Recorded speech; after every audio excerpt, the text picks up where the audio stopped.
Whatever it takes to get you to try harder, read more, set your goals, and go for it. Here's the next attitude disease. Overcaution. Some people never will have much. They're too cautious. Now, you can also be too reckless, but you can also be too cautious. This is called the timid approach to life. And my caution was always the risk. Risk used to drive me right up the wall. I used to say, what if this happens? It's called the language of the poor.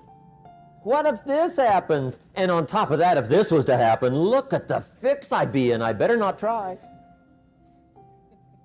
I could always ace myself out. Then I'll tell you what changed my whole life when I finally discovered it's all risky. The minute you were born, it got risky. If you think trying is risky, wait till they hand you the bill for not trying. If you think investing is risky, wait till you get the tab for not investing. See, it's all risky. Getting married is risky. Having children is risky. Going into business is risky. Investing your money is risky. It's all risky. I'll tell you how risky life is. You're not going to get out alive. That's risky. The Englishman says, well, if that's the way it's going to work out, let's give it a go. Right, that's what it's for. Give it a go. Somebody says, yeah, but I'm looking for safety and security. Fine, then huddle in a corner. We'll cover you with a sheet, bring you 3 meals a day. And we'll protect you, feed you, look after you, care for you. We won't let anything happen to you, and you'll probably live to be 100. The guy said, well, yeah, I'd live to be 100. But what a way to live. Right. What a way to live, safe and secure. Don't ask for security. Ask for adventure. Better to live 30 years full of adventure than 100 years safe in the corner. And see, it's not important how long you live. What's important is how you live. Here's the next attitude disease. We're almost through with this motley list. In fact, we're almost through. Hang on. The next one is pessimism. Pessimism, the deadly disease of always looking on the bad side, the problem side, the difficult side, checking all the reasons why it can't be done.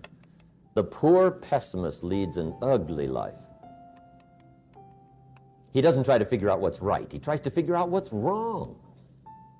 He doesn't look for virtue. He looks for faults. And when he finds them, he's delighted. How ugly. This is the poor guy who looks through the window, doesn't see the sunset. He sees the specks on the window.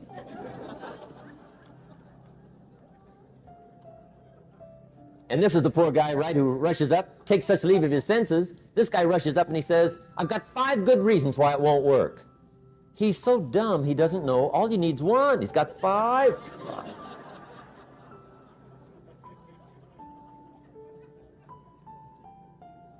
To the pessimist, the glass is always half empty.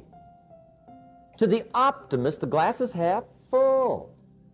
Why would the same measure affect people 2 different ways? Answer, it all depends on how you look at it. Our lives are mostly affected by the way we think things are, not the way they are. The way we think they are affects us most. There's a subject we don't have time to get into tonight called better thinking habits. One of the major things Shove taught me when I met him, he said, poor thinking habits keeps most people poor. Not poor working habits. Most people work hard, but they don't think hard. And Shove taught me that the mind is like a factory, a mental factory. And whatever you think about all day long pours ingredients into this mental factory. And that's what builds the economic, social, financial fabric of your life. He quoted me a Bible phrase that says, as you think, so you become. How awesome. When he talked about poor thinking habits, he had me. I used to start the day reading the morning newspaper. I mean, you can believe that or not. I'd get a cup of coffee and read the paper. I'd load up on wars and riots and murders and stabbings and killings and bank robberies and muggings and car wrecks and tragedies. I'd even read the back pages. I seem to like that stuff for some weird reason. I'd load up on all that, and then I'd start the day. You can imagine the kind of days I used to have. You walk around on your financial knees. They call you economic peewee.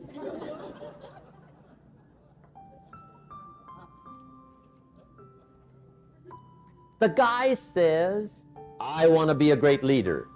Wonderful. The first thing we do is follow him to his house. When we get there, we walk in and check his library, number one.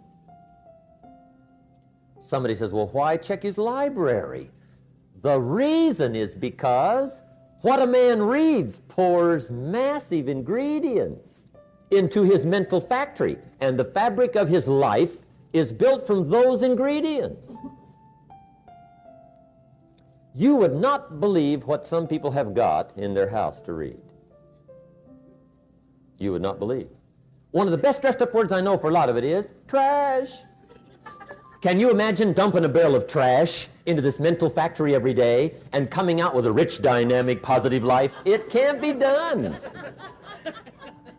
You might as well try making a cake with cement. The kids back in Danbury, Connecticut, high school, they're asking me questions one day. I'm talking to the kids. Kids got good questions these days. One of them said to me, Mr. Rhon, how do you build the good life? I said, it's simple. It's not easy, but it's simple. Here's how you build anything. Select the right ingredients, keep out the wrong ingredients, and it starts with thought. Everything starts with thought. So you must be wise and careful what you think about, because that starts everything. You got to be wise and careful. I asked the kids, what would happen if somebody dropped sugar in my coffee? They said, well, you'd be okay. I said, what if somebody dropped strychnine in my coffee? They said, well, you'd be dead. I said, correct. Lesson one, life is both sugar and strychnine.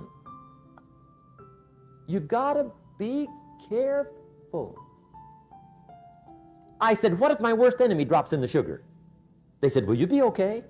I said, what if my best friend, even by accident, drops in the strychnine? They said, well, you'd be dead. I said, correct. Lesson two, watch your coffee.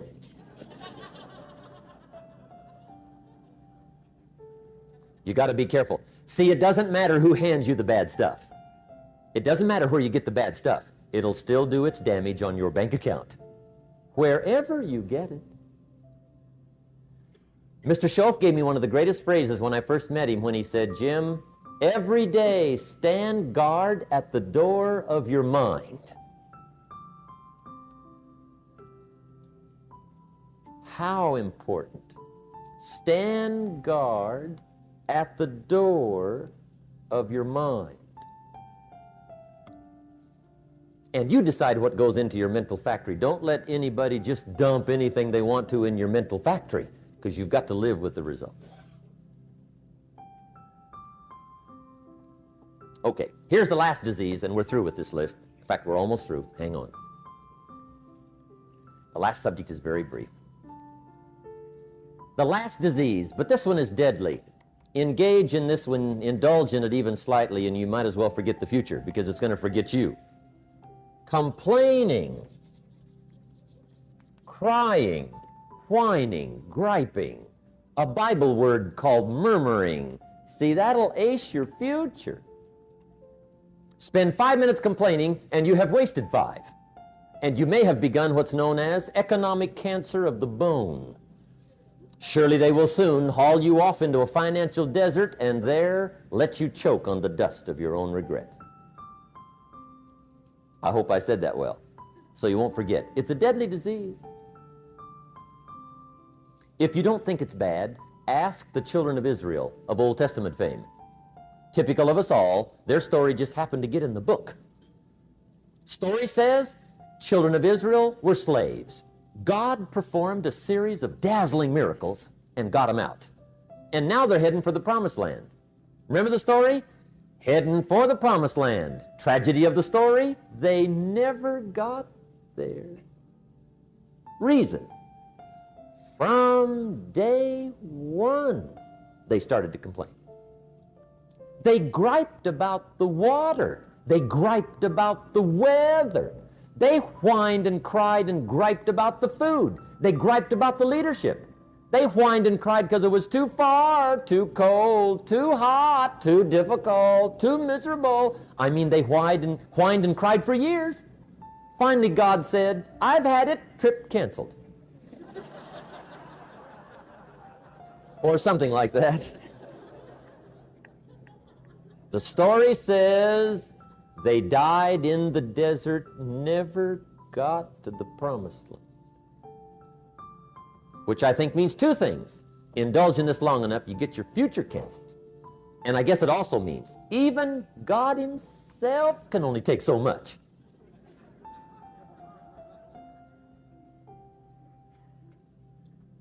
Okay.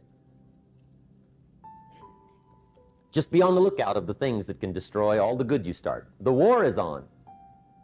And this evening, tomorrow, mentally, personally, socially, economically, you got to make sure you're winning the war.